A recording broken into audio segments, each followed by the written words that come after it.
श्री स्वामी समर्थ. स्वागत आहे माझ्या व्हिडिओमध्ये. तर मंडळी, मी आज काय फुलाचा किंवा शेतातील काम करतानाचा व्हिडिओ नाही टाकणार.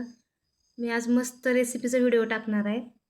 आपण आज बघणार आहोत की मस्त झणझणीत गावरान पद्धतीची हिरव्या मिरच्याची बटाट्याची भाजी. तर आपण बघू त्यासाठी साहित्य काय काय घेतले.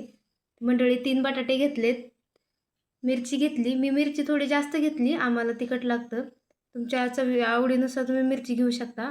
8-9 लसणाच्या पाकळ्या घेतल्यात, कोथिंबीर घेतली स्वच्छ धुवून चिरून, आणि हे शेंगदाण्याचं कूट आहे. चला तर मंडळी, मग आपण रेसिपीला सुरुवात करूया. पहिलं तर लसूण आणि कोथिंबीर आपण कुटून घेऊया. तर मंडळी, आपण लसूण आणि कोथिंबीर पहिली कुटून घेऊया.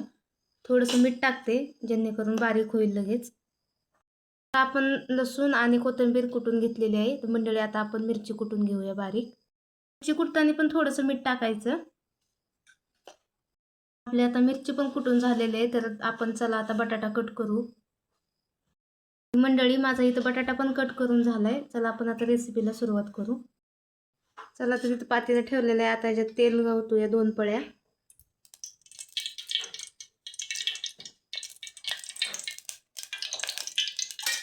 नंतर ह्याच्यात जिरे टाकायची थोडीशी, नंतर मोहरी टाकायची. मोहरी चांगली तडतडली की आपण अद्रक लसूणची कोथिंबीरची आणि लसणाची पेस्ट बनवलेली ती टाकून घ्यायची.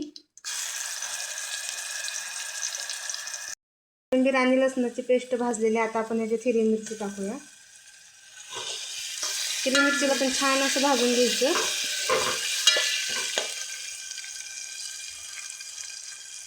ती छान अशी भाजून घेतली. आता 1 चमचा हळद टाकायची. मस्त असं मिक्स करून घ्यायचं. त्याच्यात बटाटा टाकायचा.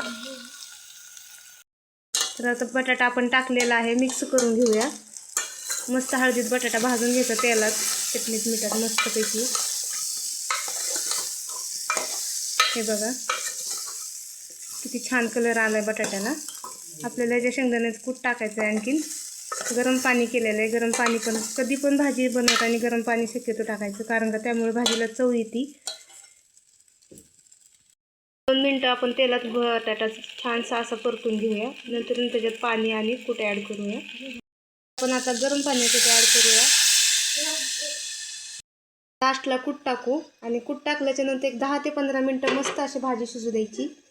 मग आपली बटाट्याची मस्त हिरव्या मिरचीची भाजी तयार झाली. चपातीसोबत किंवा भाकरीसोबत किंवा भातासोबत कशासोबतही खाऊ शकता.